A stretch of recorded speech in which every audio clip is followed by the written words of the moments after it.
প্রিয় দর্শক, আপনাদের সবাইকে স্বাগত জানাচ্ছি আমাদের আজকের অভিমত অনুষ্ঠানে। আজকের এই অনুষ্ঠানের শিরোনাম আমরা নির্ধারণ করেছি, গণ অভ্যুত্থানে হতাহতদের কথা কি ভুলে যাচ্ছি আমরা। অর্থাৎ একটি গণ অভ্যুত্থান হয়েছে, একটি ছাত্র জনতার আন্দোলন হয়েছে যেখানে জনগণের স্বতঃস্ফূর্ত অংশগ্রহণ ছিল, এবং যে স্যাক্রিফাইস এই আন্দোলনের ভেতর দিয়ে আমরা লক্ষ্য করেছি, যে ত্যাগ, সেটিকে মূল্যায়ন না করে রাষ্ট্র সংস্কার কিংবা সামনের দিকে এগিয়ে যাওয়ার যে আকাঙ্ক্ষা, সেটি মূলত সেই গণ অভ্যুত্থানের স্পিরিটের সঙ্গে এক ধরনের সাংঘর্ষিক। আমরা আজকে লক্ষ্য করেছি যে বাংলাদেশে যারা আহত হয়েছেন পঙ্গু হসপিটাল এবং জাতীয় চক্ষু বিজ্ঞান ইনস্টিটিউট, সেটিতে যারা চিকিৎসাধীন, তাদের একটি আন্দোলন, এবং সেই আন্দোলনের অনেক বিষয় রয়েছে, সম্পর্কিত অনেক বিষয় রয়েছে, এবং তারা মনে করছেন যারা আহত হয়েছেন গণ অভ্যুত্থানে তাদেরকে যথাযথ তাদের জন্য যা কিছু করণীয় ছিল সেগুলো করা হচ্ছে না। এটি হচ্ছে একটি দিক, এবং এই শিরোনামকে কেন্দ্র করেই আসলে আরও অনেক বিষয় উঠে আসার কথা, এবং আমরা আশা করছি যে আমাদের যারা প্যানেলিস্ট রয়েছেন আজকের এই অনুষ্ঠানে, তাদের ভেতর দিয়ে এবং ভার্চুয়ালি যুক্তরাষ্ট্র থেকে আমাদের সঙ্গে যিনি যুক্ত হয়েছেন, আমি শুরুতেই সবার সঙ্গে পরিচয় করিয়ে দিতে চাই। স্টুডিওতে প্রথমে আমার হাতের বাঁয়ে রয়েছেন সৈয়দ ইকবাল, যিনি সাবেক ছাত্রনেতা এবং ক্লাইমেট অ্যাক্টিভিস্ট। এরশাদ বিরোধী যে আন্দোলন, সেই আন্দোলনে সক্রিয়ভাবে তিনি অংশ নিয়েছেন। আমাদের সঙ্গে আরও যুক্ত হয়েছেন স্টুডিওতে সৈয়দ এনামুল ইসলাম, তিনি former general secretary CPB UK and Europe. এছাড়াও তিনি ঘাতক দালাল নির্মূল কমিটি, যেটি ৭১-এর ঘাতক দালাল নির্মূল কমিটির যুক্তরাজ্য শাখা, সেটির সভাপতির দায়িত্ব পালন করেছেন, এবং সাংস্কৃতিক অঙ্গনের পরিচিত মুখ সৈয়দ এনামুল ইসলাম। আমাদের সঙ্গে ভার্চুয়ালি যুক্ত হয়েছেন যুক্তরাষ্ট্রের মিয়ামি থেকে মোর্শেদ হাসিফ হাসান, তিনি সিনিয়র রিপোর্টার চ্যানেল 24। মূলত তিনি কূটনীতি বিষয়ক যে সংবাদ, সেই সংবাদের সঙ্গে যুক্ত। যুক্তরাষ্ট্রের যে নির্বাচন হয়ে গেল, প্রেসিডেন্সিয়াল ইলেকশন, সেটি কভার করতে তিনি যুক্তরাষ্ট্রে গিয়েছিলেন এবং এখনও যুক্তরাষ্ট্রে অবস্থান করছেন। আমি মোর্শেদ হাসিফ হাসানের কাছে আসবো, কিন্তু শুরুটা করতে চাই আমি সৈয়দ ইকবাল আপনাকে দিয়ে। রাজনৈতিক বন্দোবস্তের কথা বলা হচ্ছে, পলিটিক্যাল সেটেলমেন্টের কথা বলা হচ্ছে। এখন আমরা 1971 সালে লক্ষ্য করেছি যে মুক্তিযুদ্ধ যারা করেছেন, সক্রিয়ভাবে অংশ নিয়েছেন, তাদের কিছু সার্টেন চাওয়া পাওয়া তো স্বাভাবিকভাবেই থাকে স্বাধীন রাষ্ট্রে, এবং সেই সময়টাতে পোস্ট লিবারেশন এরাতে আমরা যে ধরনের সংকট লক্ষ্য করেছি, সেই অভিজ্ঞতাকে আমরা এবারের যে জুলাই অভ্যুত্থান, সেটির ধারাবাহিকতায় এখনও সেই সংকটটিকে অ্যাড্রেস করতে পারছি না, বা সেই বিষয়টার একটা প্রতিচ্ছবি দেখতে পাচ্ছি বলে অনেকে মনে করছেন। শুরুতে এই বিষয়ে আপনার পর্যবেক্ষণ জানতে চাই। ধন্যবাদ। বেসিক্যালি যে জুলাই গণ অভ্যুত্থানের মাধ্যমে যে আকাঙ্ক্ষা যেটা জন্ম নিয়েছে, এবং স্বাভাবিক, সেখানে দীর্ঘদিনের একটা প্রত্যাশা ছিল, সংগ্রাম ছিল, তাদের অনেক স্যাক্রিফাইস ছিল, দিস এন্ড দ্যাট, এখান থেকে একটা প্রত্যাশা জাগতেই পারে। এখন প্রত্যাশার সাথে যদি বাস্তবতা এবং সেখানকার প্রত্যাশাটা যদি দেখা যায়, আসলে আমি কি বলবো, সেটাকে যদি এখন এমন কিছু প্রত্যাশা করা হয় এবং এমন কিছু বক্তব্য নিয়ে আসা হয় যেটা আমাদের ভুলে গেলে চলবে না। ৭১-এর মহান মুক্তিযুদ্ধের পর আমরা যে বাংলাদেশ জন্ম হয়েছিল, তার পিছনে অনেক প্রেক্ষাপট ছিল। হঠাৎ করে বাংলাদেশ স্বাধীন হয়নি। ৫২-র ভাষা আন্দোলন থেকে শুরু করে ৬৯-এর গণ অভ্যুত্থান, ৭১-এর মুক্তিযুদ্ধ, এবং সেখান থেকে আজকে যে ২০২৪ সনের যে গণ অভ্যুত্থান, এটাও কোনো আকস্মিক কোনো বিষয় না, এটা একটা ধারাবাহিকতা। একটা গণতন্ত্র এবং একটা জাতিকে বিকশিত করতে যে অনেকগুলা ঘাত প্রতিঘাতের মধ্য দিয়ে এগুতে হয়, সেখানে প্রত্যাশা থাকতে পারে, এবং প্রত্যাশা থাকাটাই স্বাভাবিক। হতাশা ছিল এবং হতাশাও থাকতে পারে, সেখান থেকে উত্তরণ আসতে হবে।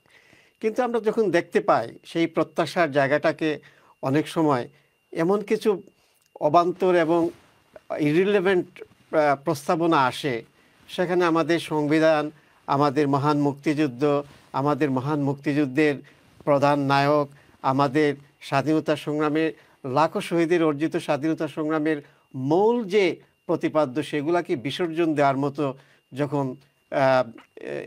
প্রত্যাশা অনেকের মুখ থেকে আমরা শুনতে পাই, তখন শঙ্কিত না হয়ে পারা যায় না। কেননা আমাদের মাতৃভূমি শুধু ৭১-এর মুক্তিযুদ্ধ, ৫২-এর ভাষা আন্দোলন, ৬৯-এর গণ অভ্যুত্থান, 90 এরশাদ বিরোধী আন্দোলন, 2024 সনের গণঅভ্যুত্থানের মধ্য দিয়ে আরেকটি গণতান্ত্রিক সরকার ব্যবস্থা স্থাপনের যে প্রত্যাশা নিয়েই এই লড়াই সৃষ্টি হয়েছিল। এবং সেখান থেকে যদি আরও অনেক কিছু, অনেক আমাদেরকে যদি পিছনের দিকে নিয়ে যেতে চান অনেকে, আমি অনেকের মুখ থেকে বা অনেকের কাছ থেকে শোনা যাচ্ছে যে প্রত্যাশা অনেকে ব্যক্ত করতে চাচ্ছেন, সেটা হচ্ছে আমাদেরকে ইতিহাসের পিছনের দিকে টেনে নেওয়ার জন্য। We can not go back forward, we need to move forward. So move forward করতে হলে সেখানে আসতে পারে সংস্কারের বিষয়, আসতে পারে কনস্টিটিউশনাল সংস্কার, হতেই পারে। একটা দেশের কনস্টিটিউশন ইজ নট একটা স্থবির বিষয় না, এটাকে সংস্কার করা যায়, এটার মধ্যে অ্যামেন্ডমেন্ট আনা যায়, এটাকে যুগোপযোগী করা যায়। কিন্তু এটাকে আমরা বাদ দিয়ে দিব, আমরা গঠনতন্ত্র তৈরি করব, আমরা মুক্তিযুদ্ধের চেতনাকে বাদ দিয়ে দেব, আমরা 71 সনের সেই বিজয়কে বাদ দিয়ে দেব। এই ধরনের প্রত্যাশা যদি কারোর মধ্যে জাগে, তাহলে আমরা ধরে নিতে হবে যে আমাদের তাহলে এই বিষয়গুলোকে ভাবিয়ে তুলবে আমাদেরকে, যে আসলে এই গণঅভ্যুত্থানের যে চেতনা এবং চাওয়া পাওয়া, এবং আজকে যারা এটাকে বিপদগামী করতে চাচ্ছেন, হঠকারীর দিকে নিয়ে যেতে চাচ্ছেন, সেটাকে আমি প্রত্যাশা না বলে আমি বলা যাবে যে এটা হয়তো অনেকে এখানে অন্য কোনো একটা ষড়যন্ত্রে লিপ্ত হতে পারে। ধন্যবাদ। আমি একটু সৈয়দ এনামুল ইসলাম আপনার কাছে আসতে চাই।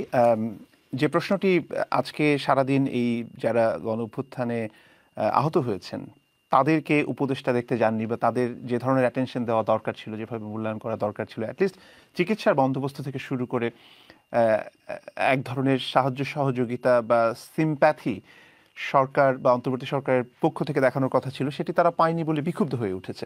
এখন আমি এই পার্টিকুলার ঘটনা দিয়ে অনুষ্ঠান শুরু করেছি যদিও, কিন্তু আপনার কাছে আমি আরেকটু ব্রডার কনটেক্সটে জানতে চাই যে স্বাধীনতার সময়ে কিন্তু এই ঘটনাটি ঘটেছে, মানে যারা মুক্তিযুদ্ধ করেছেন, যারা দেশের জন্য স্যাক্রিফাইস করেছেন, তাদের অনেকেই স্বাধীনতার যে সুফল সেটি ভোগ করেননি, বরং যারা নির্লিপ্ত থেকেছেন কিংবা কোনোভাবে নিজেকে বাঁচিয়ে ওই স্যাক্রিফাইসের ভেতরে যাননি কিন্তু সুবিধাটা 16 আনায় তুলে নিয়েছেন, এরকম একটা আলোচনা এই জুলাই গণঅভ্যুত্থানের মাত্র 3 মাসের মধ্যেই হরহামেশায় উচ্চারিত হচ্ছে।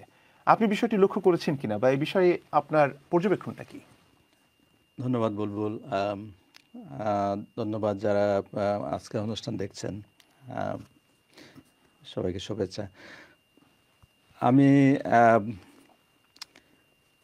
এই প্রথমত হচ্ছে যে আজকের যেগুলো হেডলাইন হচ্ছে, হাসপাতালে যে বিক্ষোভ আমরা দেখছি আহতদের পক্ষ থেকে, এটা একটা বিচ্ছিন্ন ঘটনা নয়। আমরা এই 5 তারিখের সরকার পরিবর্তন হওয়ার পর থেকে আমরা এক ধরনের অব্যবস্থা আমরা দেখছি, এবং এটা একটা জাস্ট যুক্ত হয়েছে আর একটা ঘটনা। আমরা এই কোনো ধরনের কনসিস্টেন্সির অভাব দেখা যাচ্ছে, যা কোনো কনসিস্টেন্সি নাই, যা বলা হচ্ছে যা কাজের ক্ষেত্রে সেটা হচ্ছে না। এই যে আমরা যদি এটি ধরে যে যারা নিহত হয়েছেন, আহত হয়েছেন, এদের কথাই বারবার বলা হচ্ছে, রেটোরিকলি বলা হচ্ছে, এবং বলা হচ্ছে যে এই তাদের যে ক্ষমতায় আসা, যারা যে রেজিম এখন ক্ষমতায় আছেন, তাদের ক্ষমতায় আসার কারণ হিসাবে এটি উল্লেখ করেন। কিন্তু তো এটা এমনিতে সাধারণভাবে ধরে নেওয়া যায় যে এটা হচ্ছে ওদের বেসিক কাজ, টু লুক আফটার দ্যাম, যারা করেছে তাদেরকে করাটা হচ্ছে একটা প্রায়োরিটি কাজ। কিন্তু এরা আমরা আজকে আমরা দেখলাম যে আসলে এই কাজটা ঠিকমতো হচ্ছে না। কিন্তু ব্যাপার হলো যে আমি মনে করি যে এই আপনি একটা ব্যাপার উল্লেখ করেছেন যে যারা সবসময় যেটা হয়ে থাকে যে একটা পরিবর্তন আসে, পরিবর্তন পরে যারা আসেন ক্ষমতা অধিষ্ঠিত হন, তারা অনেক সময় তাদের মূল আন্দোলনের সাথে তাদের যোগসূত্র থাকে না। এই ক্ষেত্রে অনেকটা এরকম হয়েছে। কিন্তু এবারের ঘটনাটা একটু ভিন্ন। আমি এই তো বলবো যে এই ঘটনাটা ঘটেছে খুবই দ্রুত, এবং এই যে এই অ্যারেঞ্জমেন্ট যেটা হয়েছে এটাতে ক্লিয়ারলি বোঝা যাচ্ছিল যে এই অ্যারেঞ্জমেন্টটা, আমার ধারণা যেভাবে বলা হয়েছে যে মেটিকুলাসলি প্ল্যান, পরিবর্তনটা কিভাবে হবে এটা মেটিকুলাসলি প্ল্যান ছিল, কিন্তু ঘটনা ঘটার পরে কি হবে সেটা মনে হচ্ছে তেমনভাবে প্ল্যান ছিল না, এখন আমরা বুঝতে পারছি।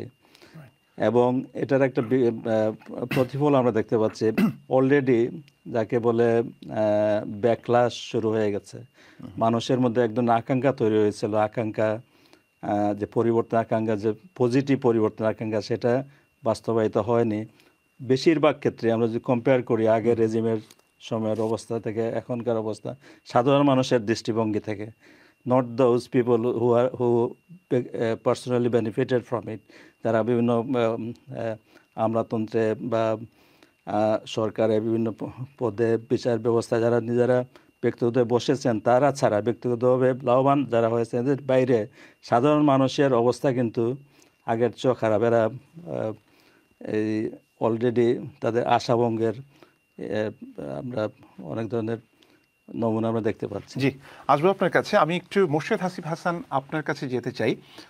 যদিও আজকের শিরোনামের সঙ্গে সরাসরি সম্পর্কিত নয়, কিন্তু তারপরেও আমরা মনে করছি যে এই বিষয়টি অত্যন্ত গুরুত্বপূর্ণ বাংলাদেশের রাজনৈতিক প্রেক্ষাপট এবং সংস্কারের যে বাস্তবতা সেখানে। মার্কিন যুক্তরাষ্ট্রের নির্বাচনের যে আউটকাম, খুব স্ট্রেইট ফরওয়ার্ড এই প্রশ্নটি হয়তো আপনাকে অনেক শুনতে হয়েছে যে এটির কোনো প্রভাব আমাদের বাংলাদেশের এই যে ক্ষমতা কাঠামো সেখানে আছে কি না। আমি যদি সেটি দিয়ে শুরু করি, আপনার কি মন্তব্য বা আপনি কিভাবে বিষয়টিকে ব্যাখ্যা করবেন মোর্শেদ? আচ্ছা, এটি খুব স্বাভাবিক। নতুন সরকার জানুয়ারিতে শপথ গ্রহণ করবে, ট্রাম্পের সরকার। ট্রাম্পের এই সরকারের সাথে মার্কিন অন্যান্য যে কোনো সরকারের অনেক বেশি পার্থক্য রয়েছে, এবং একটি মৌলিক পার্থক্য হচ্ছে ট্রাম্প এবার শুধু ইলেকট্রাল ভোটেই 300টির বেশি আসন ভোট পেয়েছে সেটি না, হাউস অফ সিনেট এবং হাউস অফ কংগ্রেসে তার একচাটিয়া লোকজন রয়েছে, অর্থাৎ তার সমর্থকরা, তার সাথে যারা নির্বাচন করেছে তারাও সেইখানে জয়লাভ করেছে। ফলে সেখানেও ডেমোক্রেটরা যে কোনো বিলে, যে কোনো ইস্যুতে, যে কোনো সংসদে যে উত্তাপ থাকে, সেই উত্তাপ হয়তো বা দেখা যাবে, কিন্তু সেই উত্তাপের প্রেক্ষিতে কোনো কিছু পাস করে নেওয়া যে ব্যাপারটা, সেই ব্যাপারটা আসলে ডেমোক্রেটদের সমর্থনে থাকবে না। তারপরেও যদি আমরা একটু মোটা দেখে ট্রাম্পের ফরেন পলিসি কিংবা বিশ্বকে সে কিভাবে দেখতে চায় তার পয়েন্টগুলো একটু দেখে আসি। সেখানে প্রথমে আছে চায়না, একটা বড় issue, AI technology, climate change, defence and NATO, global health and pandemic prevention, immigration, inflation, debt and the economy, Israel, Gaza, Middle East, Russia, Ukraine. Bulbul খুব স্বাভাবিকভাবে বুঝতে পারছেন যে এশিয়া, সাউথ এশিয়া তো দূরের কথা, এশিয়াও তার ফরেন পলিসিতে খুব বেশি গুরুত্ব পাচ্ছে কিনা এটা এখন প্রশ্ন আছে, কারণ এটা তার নির্বাচনী ইশতেহারে এই পয়েন্টগুলো উল্লেখ করা আছে এবং তার বক্তব্যগুলোও কিন্তু এগুলো নিয়ে দেওয়া আছে। ফলে সেখানে যদি এশিয়ার মধ্যে সাউথ এশিয়ার মধ্যে 8টা দেশের মধ্যে বাংলাদেশ একটি দেশ, সেখানে পার্টিকুলারলি এই মুহূর্তে অন্তর্বর্তীকালীন সরকার পরিচালনা করছে, এই জায়গাগুলো নিয়ে যদি ভাবতে চাই তাহলে আসলে ট্রাম্পকে অনেক ভাবতে হবে। আপনি যদি ডোনাল্ড ট্রাম্পকে জিজ্ঞেস করেন বাংলাদেশ কোথায়, উনি গ্লোবাল ম্যাপে দেখাতে পারবেন না, আমি নিশ্চিত বলবো যে না, কিন্তু হাসিব ইন্ডিয়া কোথায় আছে সেটা হয়তো বলতে পারেন। নরেন্দ্র মোদী তার ফ্রেন্ড, হাউডি মোদির কথা নিশ্চয়ই আপনাদের মনে আছে, সেটা হয়তো তিনি বলতে পারে, কিন্তু সাউথ এশিয়া এবং এশিয়া সম্পর্কে তার খুব বেশি ধারণা আছে বলে আমার। বাংলাদেশ কোথায় সেটি তিনি বলতে যদি না পারেন সেক্ষেত্রে হয়তো ভূগোলে তার দুর্বলতা রয়েছে, কিন্তু বাংলাদেশ তো স্ট্র্যাটেজিক কারণে গুরুত্বপূর্ণ, একেবারে না জানার তো কথা না যতটুকু আমি বুঝি। কিন্তু আমার প্রশ্নটা অন্য জায়গায়, যে ধরেন ঘোষিত যে কূটনীতি বা কূটনৈতিক যে একটা কৌশল সেখানে বাংলাদেশ হয়তো নেই, এটা তো বাইডেন প্রশাসনেও ছিল না, কিন্তু অনেকেই তো স্পেকুলেট করেন বা করেছেন বা এই ধরনের রিউমার আছে যে এই যে জুলাই অভ্যুত্থান সেখানে কোনো না কোনোভাবে যুক্তরাষ্ট্রের একটি ইন্ধন রয়েছে বা কোট আনকোট বা এক ধরনের সক্রিয় প্রভাব রয়েছে। সেই বিষয়টিকে আপনার কিভাবে দেখা যায়? কারণ ওই সময়টা তো আপনি বাংলাদেশে ছিলেন এবং আপনি ডিপ্লোম্যাটিক ছিলাম। জি, যদি একটু বলেন। বাইডেন প্রশাসনের সাথে এই প্রশাসনের একটি মৌলিক পার্থক্য হচ্ছে, বাইডেন প্রশাসনের 4টা প্রিন্সিপালের অন্যতম একটা প্রিন্সিপাল ছিল যে বিশ্বজুড়ে গণতন্ত্রকে প্রতিষ্ঠা করা। এবং বাইডেন প্রশাসন কিন্তু আপনার মনে আছে যে গণতন্ত্র সামিট নামে একটি নতুন অনুষ্ঠানের উদ্বোধন করে, যেখানে 3বারের একবারও বাংলাদেশ দাওয়াত পায়নি কিংবা দাওয়াত পেতে পারেনি। গেল সরকার যে গণতন্ত্র নিয়ে একটি কমিটমেন্টের বিষয়ে কথা ছিল, যে অর্থাৎ তার গণতন্ত্র ভঙ্গুর হতে পারে, তার গণতন্ত্র দুর্বল হতে পারে, তার গণতন্ত্রের নানা প্রশ্ন থাকতে পারে, কিন্তু আগামী দিনে তার গণতন্ত্র কিভাবে সাজিয়ে এগিয়ে নিয়ে যাবে, জনগণের মতামতকে প্রতিষ্ঠিত করবে, সেরকম একটি রোড ম্যাপ দেওয়ার কথা। তো তো যেই রাষ্ট্রগুলো দিয়েছে কিংবা দিতে চেয়েছে, আগ্রহ প্রকাশ করেছে, সে রাষ্ট্রগুলো কিন্তু দাওয়াত পেয়েছে। তো ট্রাম্প প্রশাসনের এই ধরনের কোনো প্রিন্সিপাল নেই, ফলে সেই জায়গাটা বাংলাদেশে খুব ডিফোকাস হয়ে যাবে সেটাও না। বাংলাদেশের জন্য যেটি চিন্তার বিষয়, আপনার ওই প্রশ্নটার উত্তর আমি আসছি। বাংলাদেশের জন্য যে চিন্তার বিষয় হচ্ছে ট্রাম্প WTO মানে ওয়ার্ল্ড ট্রেড অর্গানাইজেশনের অনেকগুলো ব্যবসার ধারণা, ব্যবসার সূচককে অগ্রাহ্য করে ব্যবসা করতেছে।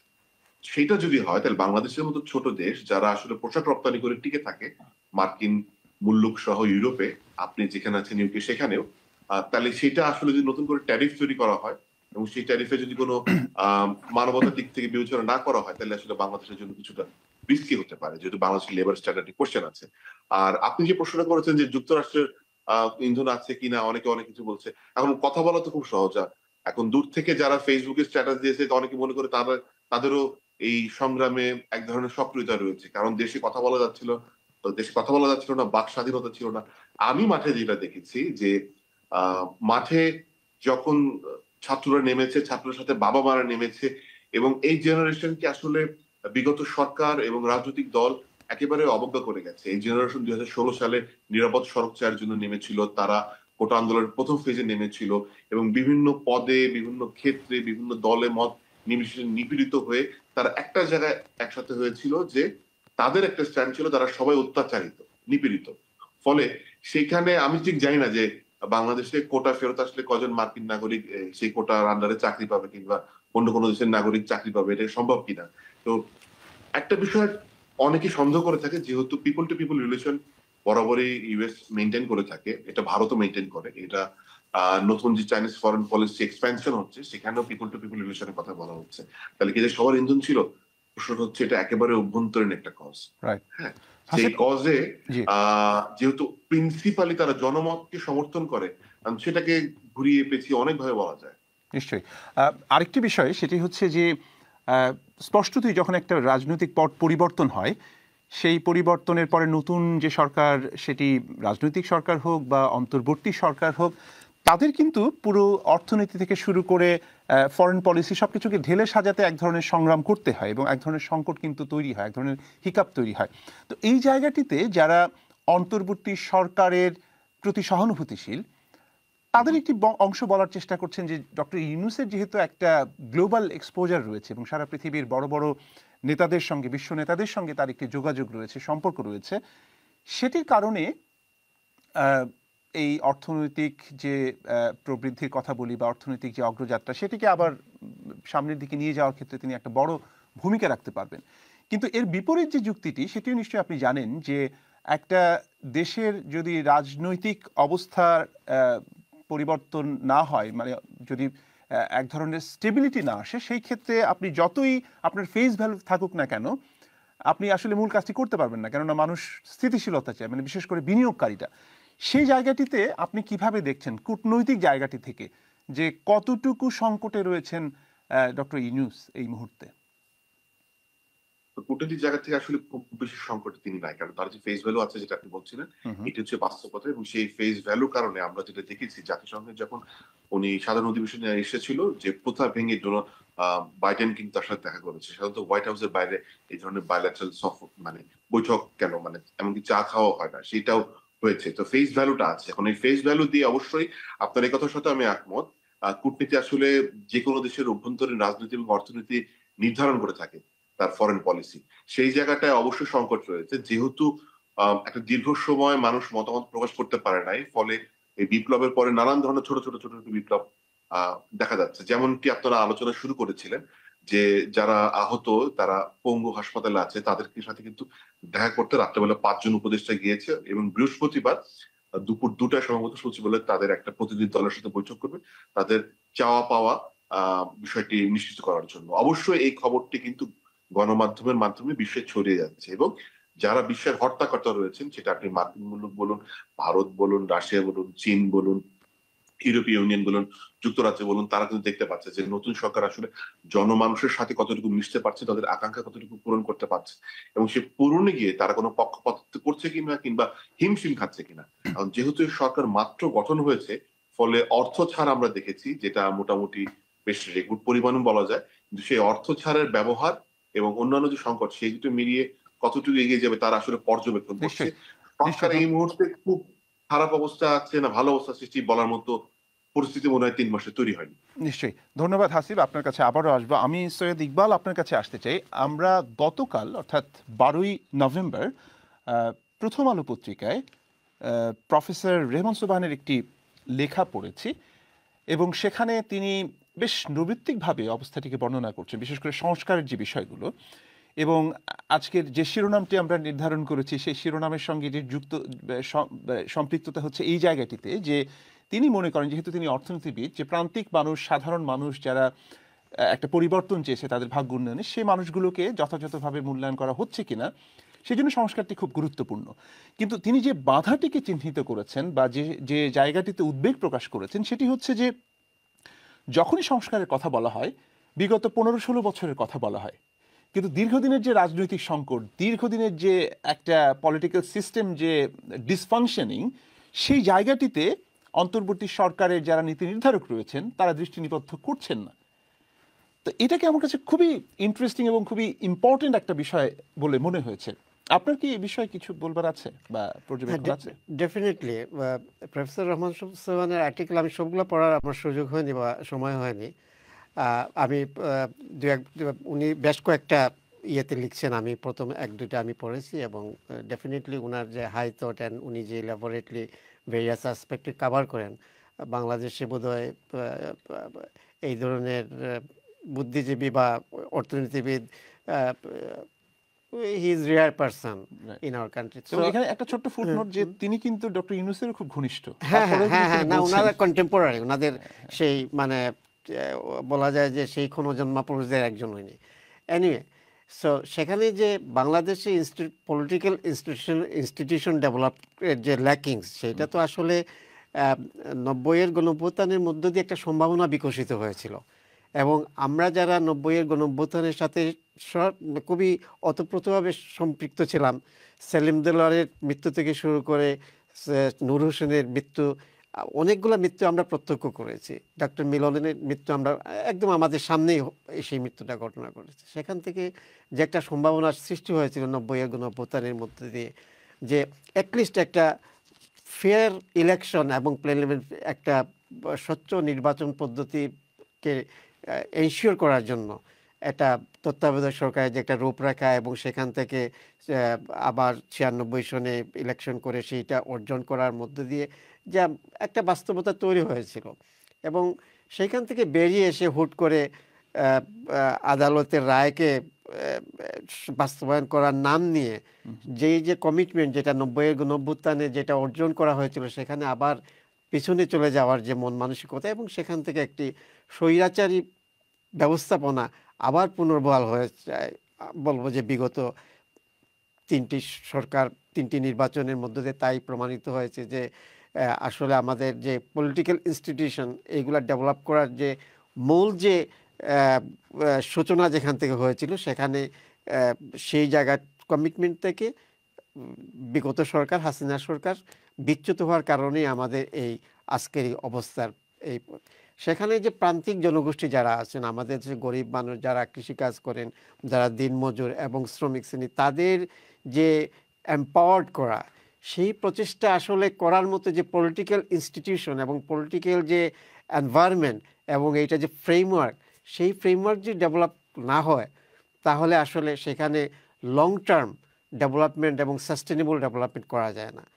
এবং এই কারণেই পলিটিক্যাল যে ইনস্টিটিউশন এবং যেটা মূলত আমি বলবো যেটা আমাদের ইলেকটোরাল যে সিস্টেম এবং যেখানে যেটা আমাদের ফ্রি ফেয়ার এবং কি বলবো যে টাকা পয়সার বিনিময়ে যাতে ইলেকশন না হয়, সেখানে মানুষ যাতে তাদের ভোট দিতে পারে, সেই অবস্থা এবং সেই যদি রাজনৈতিক ব্যবস্থাপনা যদি তৈরি করা না যায়, তাহলে আসলে যে প্রান্তিক জনগোষ্ঠীর যে অধিকার এবং সেখানে যে তাদের যে মৌলিক অধিকার, বেঁচে থাকার অধিকার, সেটা এনশিওর করা যাবে না। নিশ্চয়ই আসবো আপনার কাছে। আমি এনামুল ইসলাম, আপনার কাছে যে বিষয়টি নিয়ে আসতে চাই, যে আমি আজকে একটি লেখা পড়ছিলাম, সেখানে একজন বিশ্লেষক তিনি বলছেন যে আমাদের যে রাজনৈতিক ব্যবস্থা, সেই রাজনৈতিক ব্যবস্থায় তো আসলে সত্যিকার অর্থে খুব সহনশীলতার অভাব আমরা সবসময় লক্ষ্য করেছি এবং একটি ফ্যাসিজমের পতন ঘটিয়েছে, ফ্যাসিজম শব্দটা খুব পপুলার এখানে,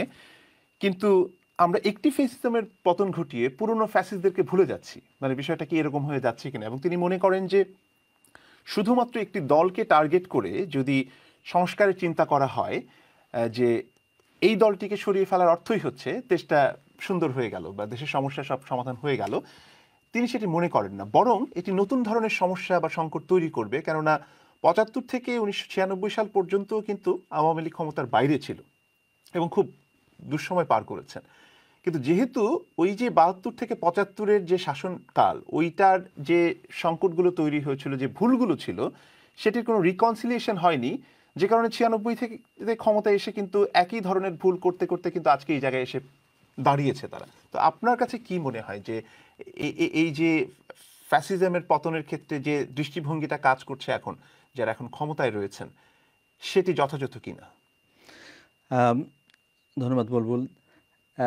এই এই বিষয়টা এখানে একটা ভ্রম হচ্ছে, এবং আমি যে ডিসকানেক্টে মনে করি মানুষ যে খুব দ্রুত হতাশ হচ্ছে, কারণ হলো যে টোটাল ব্যাপারটাই হচ্ছে যে এক ধরনের মানুষ ঠিক এই রেশনালি এটা হিসাব মেলাতে পারছে না। আমরা ধরেন যে এই ফ্যাসিজম, আমরা এই গত ১৫ বছরের যে শাসন ব্যবস্থা, আওয়ামী লীগকে বলছে যে এটা হচ্ছে ফ্যাসিস্ট শাসন এবং আওয়ামী লীগ একটা ফ্যাসিস্ট দল, এটি হচ্ছে, এবং এই ১৫ বছর এটি আমরা ফোকাস করছি। এখন ফ্যাসিজম, আমরা জানি যে ফ্যাসিজম এটা একটা প্রতিষ্ঠিত একটা ডক্ট্রিন, এটা নতুন কিছু না, ওয়ার্ল্ডে আছে, অনেক দিন ধরে আছে, এবং এটা ডিফাইন্ড একটা ফর্ম। আওয়ামী লীগের শাসন, এটা অফকোর্স কিছু কিছু উপাদান তো অবশ্যই আছে, কিন্তু এটাকে ফ্যাসিস্ট শাসন এবং ফ্যাসিজমের রূপ বলা যায় কিনা এটা নিয়ে বিতর্ক আছে। যদি এটা আমরা ধরে নেই, এটা আমার মতে এটা পুরোপুরি ফ্যাসিজমের রিকোয়ারমেন্ট ফুলফিল করে না। অনেকগুলো উপাদান আছে, এটা ফ্যাসিস্ট সরকার, এটা ফ্যাসিস্ট বলার সমস্যা যেটা হচ্ছে যে মানে ফ্যাসিস্ট বলা যায় না কি, সেটাকে মার্কসিস্ট চিন্তাভাবনা থেকে বলছেন আপনি? ওয়েল, ফ্যাসিজম হচ্ছে সবসময় হচ্ছে মার্কসিজম না, এমনিতে যে কোনো পলিটিক্যাল সায়েন্সের যারা এগুলো বিশ্লেষণ করেন, যে কোনো ইভেন গুগল করলেও দেখা যাবে যে ফ্যাসিজম হচ্ছে ফার রাইট একটা এই মতবাদ, আলট্রা রাইট, চরম দক্ষিণপন্থী একটা মতবাদ, এর সাথে অন্যান্য উপাদান যুক্ত হয়।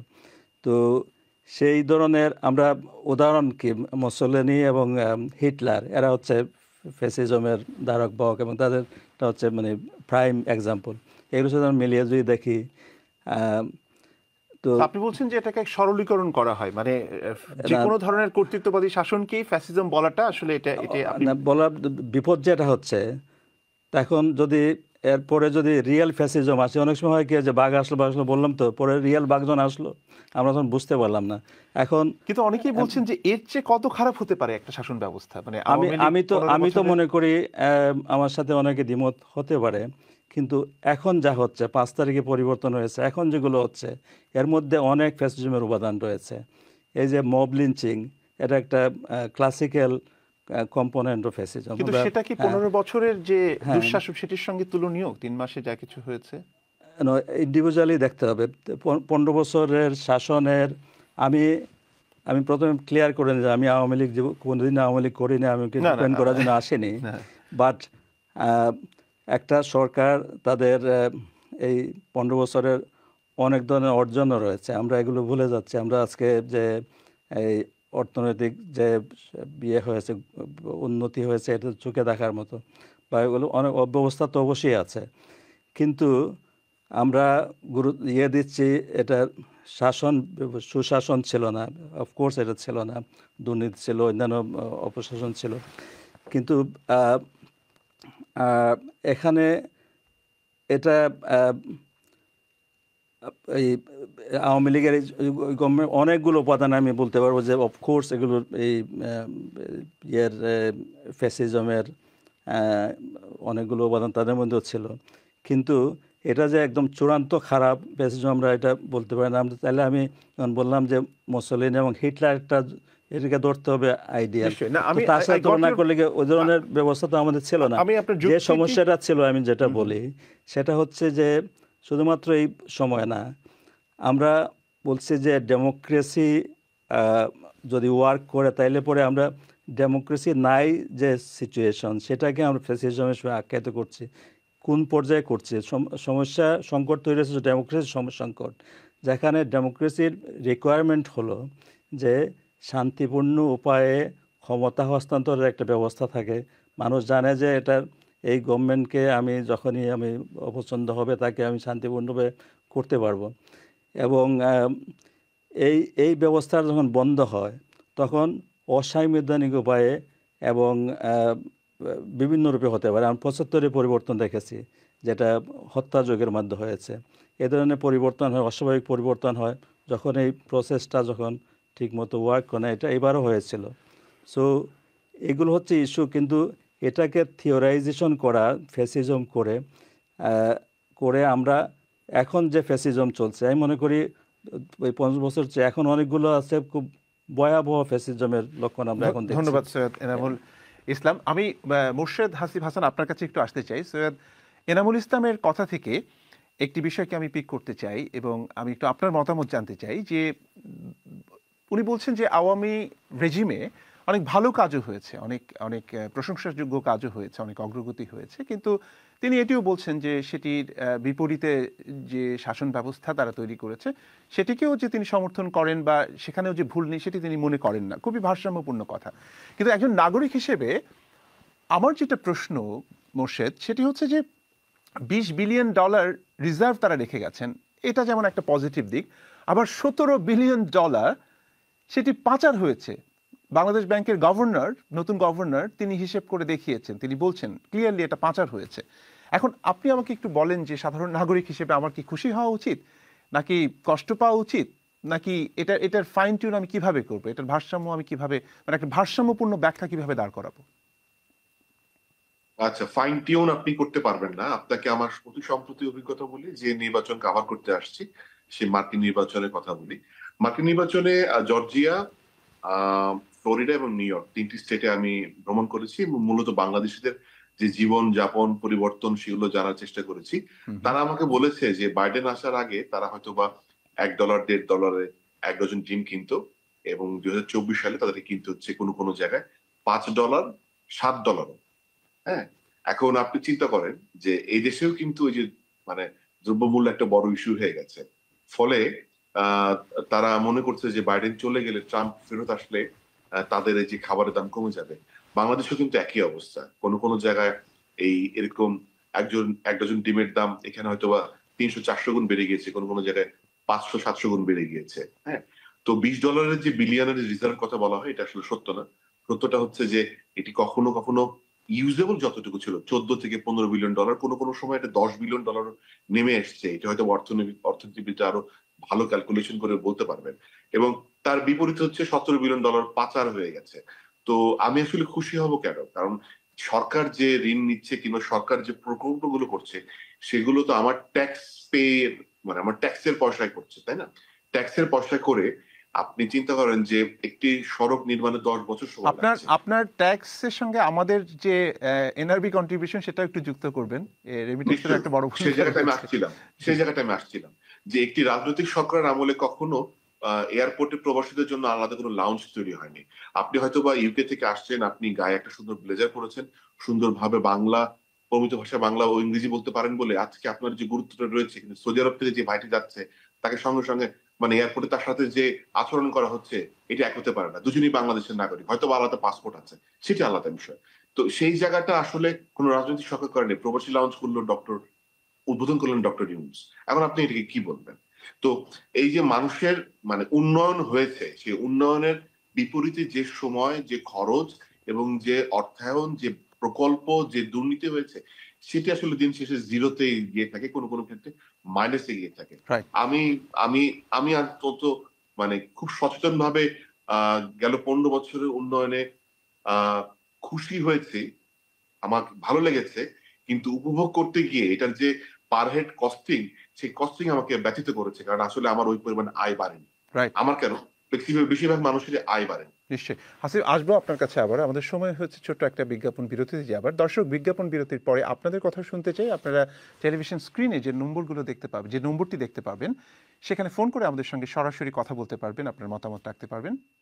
কিছুক্ষণের মধ্যে ফিরে আসছি।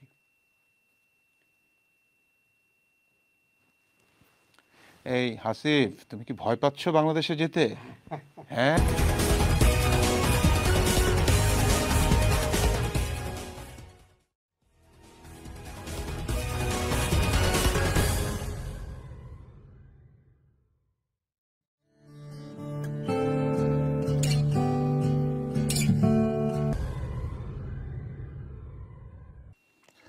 প্রিয় দর্শক, আপনাদেরকে পুনর্বার স্বাগত জানাচ্ছি আমাদের অভিমতের আজকের পর্বে। আজকের এই অনুষ্ঠানে স্টুডিওতে উপস্থিত রয়েছেন Syed Enamul Islam, former general secretary CPB UK and Europe, এবং Syed Iqbal, former student leader, 90-এর যে এরশাদ বিরোধী আন্দোলন, সেই আন্দোলনের একজন সক্রিয় কর্মী এবং ক্লাইমেট অ্যাক্টিভিস্ট। আমাদের সঙ্গে ভার্চুয়ালি যুক্ত হয়েছেন যুক্তরাষ্ট্রের মিয়ামি থেকে মোর্শেদ হাসিব হাসান। তিনি senior staff reporter, diplomatic correspondent, channel 24, সেই প্রতিষ্ঠানের হয়ে তিনি কভার করতে গিয়েছিলেন যুক্তরাষ্ট্রের নির্বাচন, এবং তার কাছ থেকে আমরা বিজ্ঞাপন বিরতির আগে শুধুমাত্র যুক্তরাষ্ট্রের নির্বাচন এবং তার কোনো ইম্প্যাক্ট বাংলাদেশের এই ক্ষমতা কাঠামোতে রয়েছে কিনা সেটি নিয়ে প্রশ্ন করছিলাম, এবং এর বাইরেও বাংলাদেশের বর্তমান অবস্থা নিয়ে তার সঙ্গে কথা হচ্ছিল। আমি হাসিব, আপনাকে দিয়ে আবার শুরু করতে চাই। আমি অবশ্যই দর্শকদের কাছেও ফিরে যাব। তার আগে আপনি যদি আমাদেরকে একটু ব্রিফলি বলেন যে এই যে তরুণ সমাজের যে অ্যাসপিরেশন, সেই অ্যাসপিরেশনের প্রতিধ্বনি আমরা এই জুলাই অভ্যুত্থানের ভেতরে পেয়েছি। এখন সেই অ্যাসপিরেশন বলি, স্পিরিট বলি, সেটিকে নিজেদের মতো করে ব্যাখ্যা করে অনেকেই ক্ষমতা কাঠামোর সঙ্গে এখন যুক্ত রয়েছেন। তারা তাদের মতো করে ইতিহাস চর্চা থেকে শুরু করে, যেটি জনাব ইকবালও বলেছেন, যে তাদের যে বয়ান বা তাদের যে ন্যারেটিভ, রাজনৈতিক বন্দোবস্তের যে চিন্তাটা প্রকাশ করছেন, আমাদের সঙ্গে শেয়ার করছেন, সেটি নিয়ে অনেকের মধ্যে এক ধরনের দ্বিধা রয়েছে। মানে আসলে প্রকৃত অর্থে আমরা আসলে কোন দিকে যাচ্ছি বলে আপনার মনে হচ্ছে এত ন্যারেটিভ, পাল্টা ন্যারেটিভের মাঝখানে পড়ে?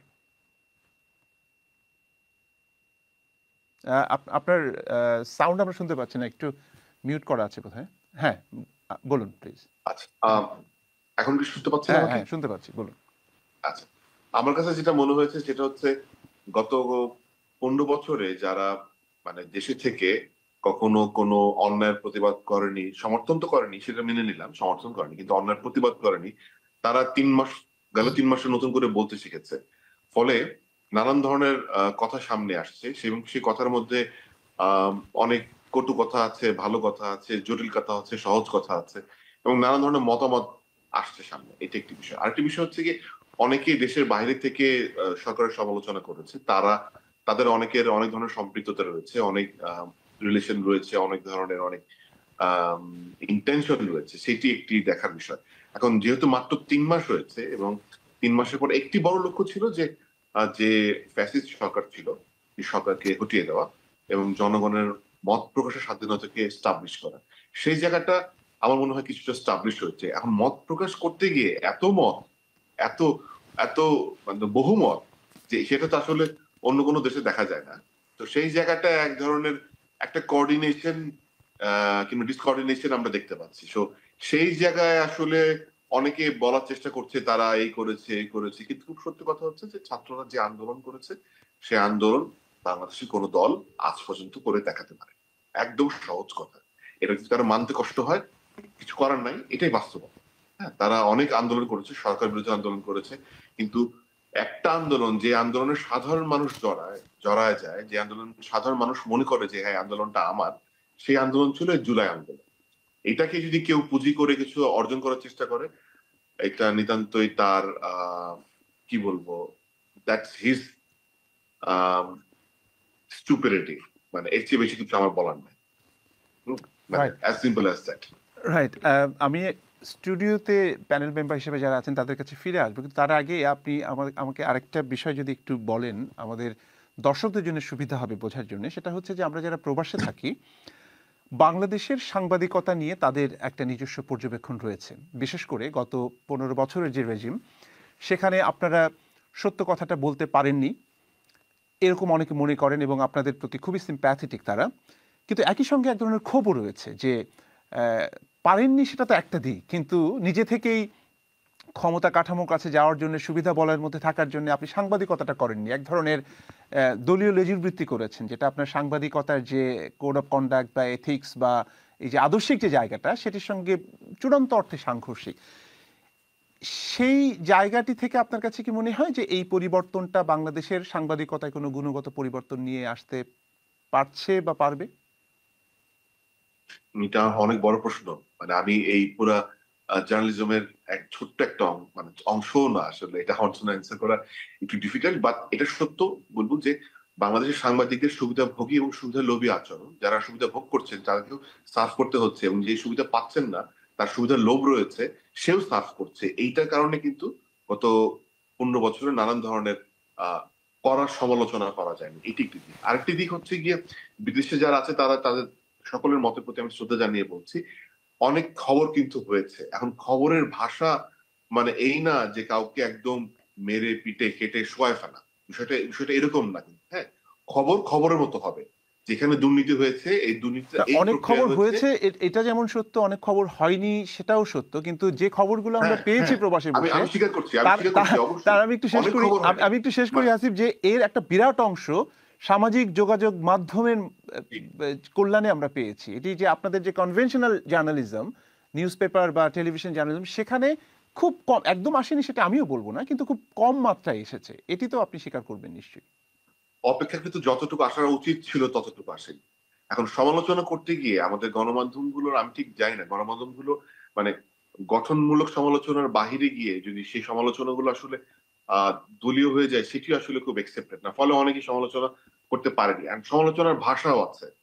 হ্যাঁ, যে ধরেন আপনি যদি প্রশ্ন করেন, যে সঠিক প্রশ্নটি করেন এবং সঠিক তথ্যটি আপনার কাছে জানেন, এখানে লিটারেচার জানার একটা বিষয় আছে। আপনার ধারণা আমি কূটনীতিবিদ কাজ করি, আপনি যদি কূটনীতি সম্পর্কে, ভারত বাংলাদেশ সম্পর্ক, আমেরিকা বাংলাদেশ সম্পর্ক, সম্পর্কগুলো সম্পর্কে ডিটেল না জানি, কোনটিতে আসলে বাংলাদেশের লাভ, কোনটিতে বাংলাদেশের সরকারের লাভ, নাগরিকের লাভ, সেই বিষয়গুলো নির্ধারণ করতে না পারে এবং সেই বিষয়ে আমার শিক্ষা না থাকে, এবং সেই বিষয়ের রিপোর্ট করার জন্য আমার অফিসে আমাকে যথেষ্ট সময়, যথেষ্ট শিক্ষার উপাদান এবং যথেষ্ট ট্রেনিং ওয়ার্কশপ না করার পাশাপাশি আমার যে বেতন, যে কারণে আমি চাকরিটি করছি, সেটিও যদি নিয়মিত না হয়, তাহলে আসলে সাংবাদিকরা নানানভাবে প্রশ্নবিদ্ধ হয়ে যায়। এবং এই সবগুলো যুক্তিকে আমি মেনে নিয়েছি, কারণ হচ্ছে গিয়ে যতটুকু সত্য আসার কথা ছিল ততটুকু সত্য আসেনি। কিন্তু আমি অন্তত আমার কথা বলতে পারি, আমি কূটনীতি রিপোর্ট করতে গিয়ে আমি বিন্দুমাত্র দ্বিধাবোধ করিনি। সরকারকে বিব্রত করেছে অনেক সময়, এই ধরনের আমার উপর অনেক প্রেশার এসেছে, আমার প্রতিষ্ঠানের উপর প্রেশার এসেছে, কিন্তু আমি আসলে বিন্দুমাত্র দ্বিধাবোধ করিনি। কিন্তু সেটি বলার একটা ধরন রয়েছে।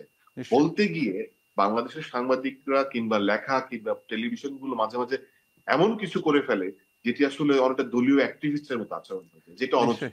এবং তখনই কিন্তু সুযোগগুলো তৈরি হয়, তখনই সরকারের জন্য সুযোগ তৈরি হতে, এবং সরকার তার যে ভূমিকা, যে আমরা ডিজিটাল সিকিউরিটি অ্যাক্ট দেখেছি, সাইবার সিকিউরিটি অ্যাক্ট দেখেছি, হ্যাঁ, এই উপাদানগুলো ব্যবহার করে মানুষের মুখ বন্ধ করতে। না, আপনি খুব গুরুত্বপূর্ণ একটি কথা বলেছেন। এটা তো আমরা এখানে বসে যারা সাংবাদিকতা করি, আমরা তো একটা বড় ধরনের, আমি বলবো যে ভিকটিম। কেননা আমরা যখন সাংবাদিকতা করি, আমরা যখন প্রশ্ন করি, এতটাই দলীয় দৃষ্টিকোণ থেকে কিছু কিছু সাংবাদিক প্রশ্ন করে বা যে ভাষা ব্যবহার করে, অ্যাক্টিভিস্টের ভাষা, সেই বিষয়টা আমাদের কাছ থেকে আশা করে, যে কারণে আমরা আমাদের যে কোড অফ প্র্যাকটিস সেটি থেকে সরে কেন আসছি না, মানে তাদের ভাষায় কথা বলছি না কেন, এটি নিয়ে কিন্তু প্রতিনিয়ত আমাদের কথা শুনতে হয়। তো যাই হোক, সেটি তো অন্য আলোচনা। আমি বেশ কয়েকজন দর্শক অপেক্ষা করছেন, তাদের সঙ্গে কথা বলে আমি আবার স্টুডিওতে ফিরে আসবো। দর্শক কে আছেন লাইনে? হ্যালো হ্যালো দর্শক, আপনি স্টুডিওতে কথা বলছেন, জি বলুন প্লিজ। জি, আসসালামু আলাইকুম। আচ্ছা বলবো, আমি কামরুল বলছি। আবার আমার ছোট ছোট দুইটা প্রশ্ন, একটা জি একটু দ্রুত প্লিজ। হচ্ছে যে আপনার ডান পাশে যিনি ভাই, উনি নিজেই কন্ট্রাডিক্ট করতেছেন, যে উনি বলতেছেন যে যেহেতু হাসিনা উন্নয়ন করেছে তাকে ফাসিস্ট বলা যাবে না এবং হিটলারকে ফাসিস্ট বলা যাবে। কিন্তু আমি বলতে চাচ্ছি যে উনি কন্ট্রাডিক্ট এই জায়গায় করেছেন যে হিটলার যে উন্নয়ন করেছে পৃথিবীর আর কেউ কোনো দেশে করেনি, করতে পারবেও না। আচ্ছা, দ্বিতীয়ত হচ্ছে যে ফাসিস্ট যে শব্দ, আসলে এটা আওয়ামী লীগের জন্য একটা কমপ্লিমেন্ট হয়, কিন্তু যেহেতু তারা গণহত্যা করেছেন। আচ্ছা, এবার আমি বলতে চাচ্ছি যে আমরা 52-তে শুধু বাসার জন্য, দেশের জন্য, শুধু বাসার জন্য অনেকজন জান দিয়েছিলেন, প্রাণ দিয়েছিলেন। তখন আমরা ওই সূত্রপাত থেকে আমরা পাকিস্তান থেকে ডিভোর্স নিয়েছি।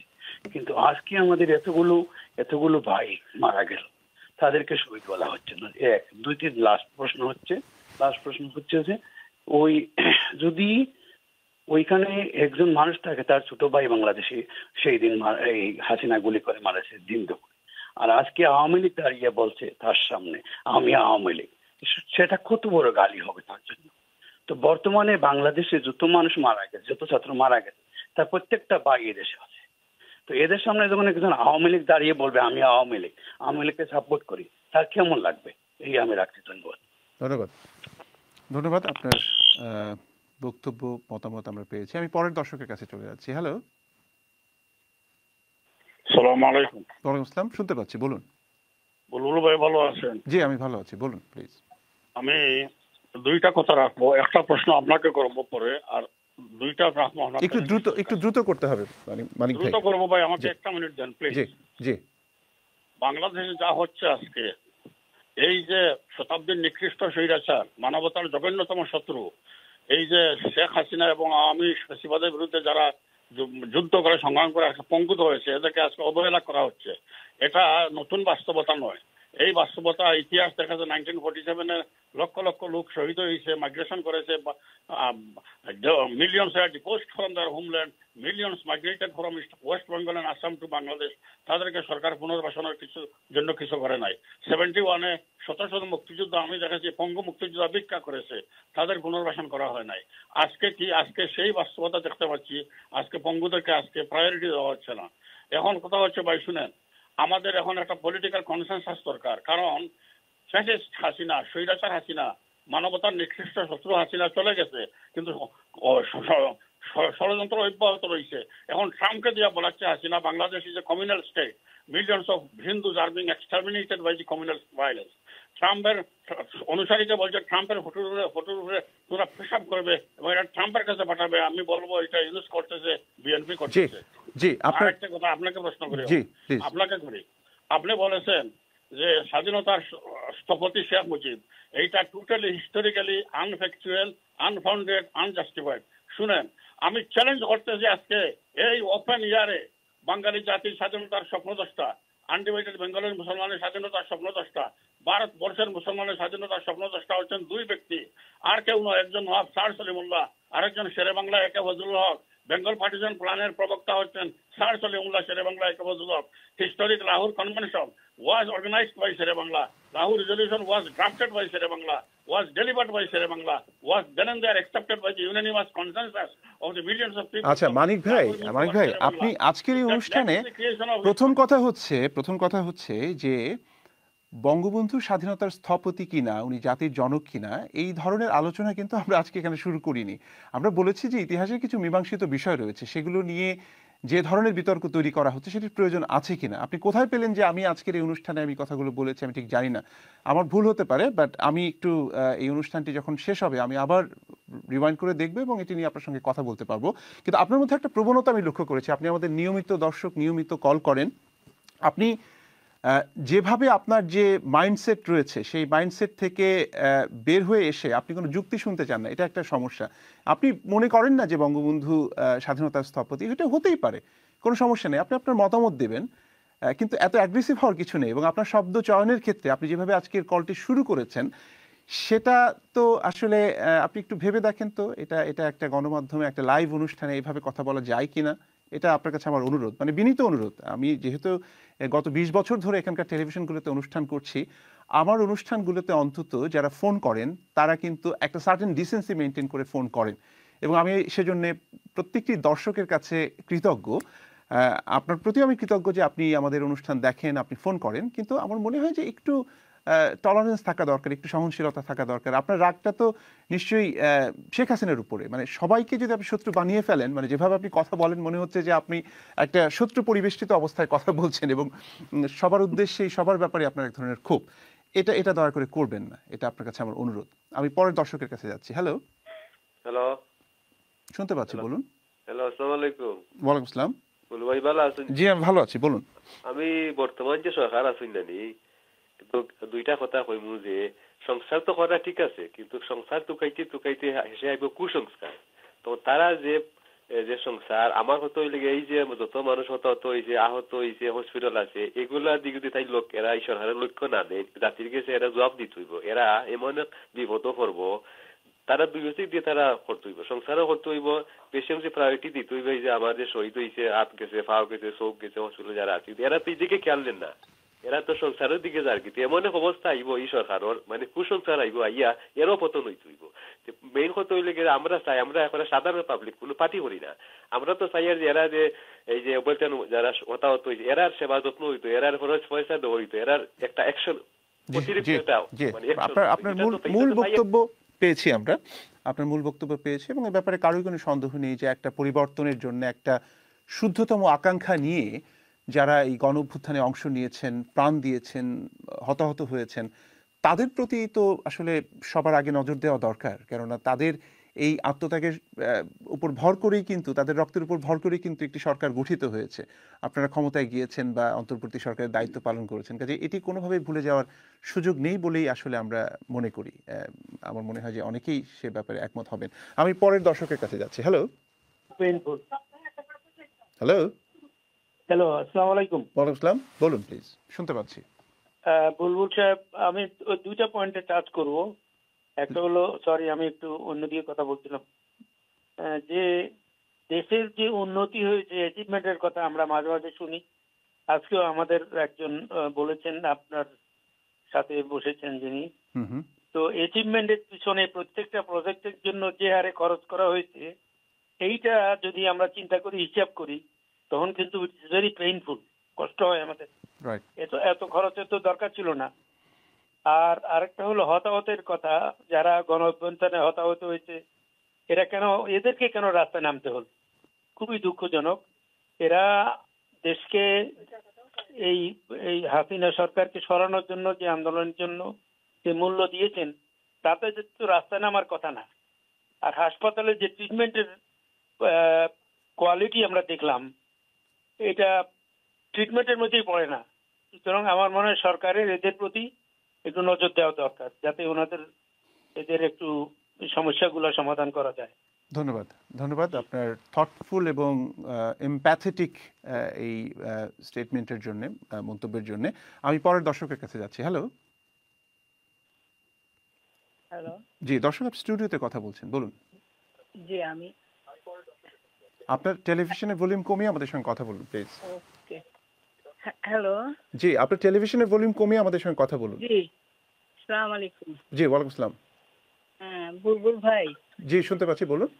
আমি একটা কথা বলতে চাই, সেটা হলো আমাদের দেশ স্বাধীন হয়েছে যখন, তখন আমি নিজেও যুদ্ধ করেছি, আমার ভাইও একজন যুদ্ধ ছিল, সে অবশ্য মারা গেছে আজকে 5 বছর ধরে। সে মুক্তিযোদ্ধা ছিল। আমরা যুদ্ধ করেছি, আমরা বাংলাদেশকে পেয়েছি। নতুন বাংলাদেশ হওয়ার তো কোনো কারণ নাই। আর আমাদের মানে জাতির পিতা শেখ মুজিবুর রহমানের ছবি নিয়ে টানাটানি করা বা তাকে নামিয়ে ফেলা, এগুলাও তো ঠিক না, এটা তো অসম্মান করা হয়। ঠিক আছে, শেখ হাসিনা যদি ভুল করে থাকে, সেই ভুলের জন্য সে তো মাসুল নিছে, এখন তো সে মাসুল পাইছে, ঠিক কিনা বলেন? আমরা তো তার জন্য অনেক ফিল করি যে সে কষ্ট পাচ্ছে, কিন্তু লাভ নাই, কারণ তার আশেপাশে যারা ছিল অ্যাকচুয়ালি তারা খুব খারাপ লোক ছিল। যদিও আমি নিজেই একজন আওয়ামী লীগের ভক্ত, কারণ আমাদের জন্মগতই আমরা আওয়ামী লীগের, কিন্তু তাই বলে আমরা মারামারি কাটাকাটি এগুলো তো পছন্দ করি না। আর বর্তমান সত্যিই যে ছেলেপেলেগুলা এই আন্দোলন করছে, তারা যখন মানে এই যে পঙ্গু হয়ে গেছে, তাদের দিকে আমাদের এখন বর্তমান যিনি আছেন ওনার তো একটু ভালো করে খেয়াল রাখা দরকার। তা না হলে পরে এই বাচ্চাগুলা, এদের তো জীবনটাই নষ্ট হয়ে গেছে। নিশ্চয়ই নিশ্চয়ই। কাদের মতামতে এরা এগুলা করছে এটা তো আমরা বলতে পারবো না, তবে অনেক মানুষই ছিল এদেরকে ইন্ধন দিছে, দিয়েই এদেরকে দিয়ে এগুলা করাইছে। এগুলা তো আসলে না করলেও পারতো, অন্যভাবেও তো চেষ্টা করতে পারতো। ধন্যবাদ, ধন্যবাদ। আপনার মতামত পেয়েছি এবং আমার মনে হয় যে এই সময়টাতে গত 3 মাসে আওয়ামী লীগের সমর্থক বা আওয়ামী লীগের এমনকি রাজনীতির সঙ্গে যুক্ত রয়েছেন তাদের কাছ থেকে খুব কম সময়ে আমরা শুনতে পাই যে এটি ভুল হয়েছে। আপনি অন্তত মনে করছেন আওয়ামী লীগের সমর্থক হিসেবে যে এটা একটা বড় ধরনের ভুল ছিল। এটা এটা এটা একটা পজিটিভ দিক, কিন্তু তিনি কষ্ট পাচ্ছেন, অর্থাৎ সাবেক প্রধানমন্ত্রী আওয়ামী লীগ সভানেত্রী শেখ হাসিনা তিনি নির্বাসনে আছেন বা পালিয়ে গেছেন, কষ্ট পাচ্ছেন। যে ধরনের অভিযোগ তার বিরুদ্ধে বা তার দলের বিরুদ্ধে, তাতে করে তিনি শুধুমাত্র পালিয়ে গেছেন, অন্য দেশে থেকে কষ্ট পাচ্ছেন, এটি কি যথেষ্ট? মানে এটি আপনার কাছে এবং আপনার এই কাছে এই প্রশ্ন রেখে আমি অনেকের কাছেই জানতে চাই যে এটা তো একটা তদন্ত হচ্ছে এবং হবে, এবং এটি মানে আলটিমেটলি কি দাঁড়াবে আমরা জানি না, কিন্তু অনেকেই মনে করেন যে এটি শুধুমাত্র তিনি কষ্ট পাচ্ছেন, এটি যথেষ্ট নয়। ধন্যবাদ। আমি পরের দর্শকের কাছে যেতে চাই। হ্যালো দর্শক, আপনার টেলিভিশনের ভলিউম কমিয়ে আমাদের সঙ্গে কথা বলুন প্লিজ। হ্যালো, আসসালামু আলাইকুম। জি, ওয়ালাইকুম আসসালাম, শুনতে পাচ্ছি আপনাকে, বলুন। আচ্ছা, ঠিক আছে ভাই, আমি সামান্য দুইটা কথা কইতাম চাই। আর আপনি কেন আপনার অনুষ্ঠানটা দেখবার লাগে আমি বই থাকি, রাইট? আপনারা যত সময় থাকেন, কিন্তু দুঃখের বিষয় আমিও আওয়ামী লীগের, কিন্তু আওয়ামী লীগের আমি শেখ মুজিবের আওয়ামী লীগ করি, আমি হাসিনার আওয়ামী লীগ নাই। আমি হাসিনার আওয়ামী লীগ আমি কোনোদিন পছন্দ করছি না। ডিক্টেটর আপনার তাই মনে করতে তাইনু সবটা, আর যে সাঙ্গপাঙ্গ আছিল ওইগুলাই থানে কাছে দিছে এবং তাই পস্তাই বা ইটার লাগে বাসিয়া দেখলে আমি চাই তার বিচারটা হইতো সুষ্ঠু বিচার। আর দ্বিতীয় কথা হইল বার্মি আপনাকে একজন মানুষ মাতুন যে মানিক মিয়া নাকিটা, সেই প্রসঙ্গে আমরা না যাই, কিন্তু আপনার কাছে আমার একটা ছোট্ট প্রশ্ন আছে। সেটা হচ্ছে যে আপনি খুব ইন্টারেস্টিং একটি কথা বলেছেন যে আপনি আওয়ামী লীগ করেন বা আওয়ামী লীগকে ভালোবাসেন, কিন্তু সেটা শেখ মুজিবের আওয়ামী লীগ, শেখ হাসিনার আওয়ামী লীগ নয়। তো শেখ হাসিনা আওয়ামী লীগকে যেভাবে নেতৃত্ব দিয়েছেন বা যে অভিযোগগুলো তার বিরুদ্ধে রয়েছে, তাতে করে অনেকেই সেই রাগটি পুরো আওয়ামী লীগের উপরেই প্রকাশ করছেন এবং বঙ্গবন্ধুকেও এক ধরনের প্রশ্নের মুখোমুখি দাঁড় করাচ্ছেন। এই বিষয়টিকে আপনি কিভাবে দেখেন? বঙ্গবন্ধুর কোনো প্রশ্নের মুখোমুখি করাই তা কোনো জড়িত না। ওই মানিক মিয়া বললেন না যে বঙ্গবন্ধুকে একটা পাগল মানুষ, বুঝছেন? না না, ঠিক আছে, আমরা ব্যক্তিগত আক্রমণে না যাই বা আমরা অন্যের বিষয়ে কথা না বলি, আমরা সামনের দিকে এগোতে চাই। এবং ধন্যবাদ, আপনার পার্সপেক্টিভটি আমার কাছে খুব ইন্টারেস্টিং মনে হয়েছে যে আপনি আওয়ামী লীগকে ভালোবাসেন, কিন্তু সেটা বঙ্গবন্ধুর আওয়ামী লীগ, শেখ হাসিনার আওয়ামী লীগ নন। এবং আমার ধারণা যে এরকম হয়তো অনেকেই চিন্তা করেন। আমি জানি না এই পার্টির ভবিষ্যৎ কি, এই পার্টির নেতৃত্বে কে আসবে ভবিষ্যতে, কিভাবে এই পার্টির একটা রূপান্তর হবে, কিন্তু সেটা তো অবশ্যই একটা ইন্টারেস্টিং আলোচনা। আমি আর দুটো কল নিয়ে প্যানেলে ফিরে আসবো। হ্যালো, কে আছেন লাইনে? দর্শক। হ্যালো, জি শুনতে পাচ্ছি, বলুন। হ্যালো, আসসালামু আলাইকুম বুবুল ভাই। ওয়ালাইকুম আসসালাম, শুনতে পাচ্ছি। আমি একটু সত্য কথা বলতে চাই। এই যে বর্তমান সরকারে যারা মারা গেছে ডেট হয়েছে এরার লাগে 7 লাখ টাকা, আর যারা উইন্ডেড এরার লাগে 1 লাখ টাকা করে ঘোষণা করছে। এটা অলরেডি বন্টনও করা চলছে, বুঝছেন না? আমার কাছে লাগে যে আমরা তো দেখলাম প্রত্যেক দিনও একটা না পার্টি ডেমনস্ট্রেশন করে, রাস্তা বন্ধ। এটা ডেফিনেটলি এটা পলিটিক্যাল গেম খেলাও, কিন্তু এতে যারা আহত হয়েছে এরা গ্যারান্টি এরা পয়সা পাইব। আর আজকেও দেখলাম 2-3 সমন্বয়কও গিয়া কইছে যে 3 days আমরা পে করবো আপনারা সকল পয়সা। এরপরে আপনার আর একটা জিনিস ফলো করেন জানো, ডকুমেন্টারি প্লেটের মাঝে 8টা মুরগির রান আছে, কয়টা কিচ্ছু নাই।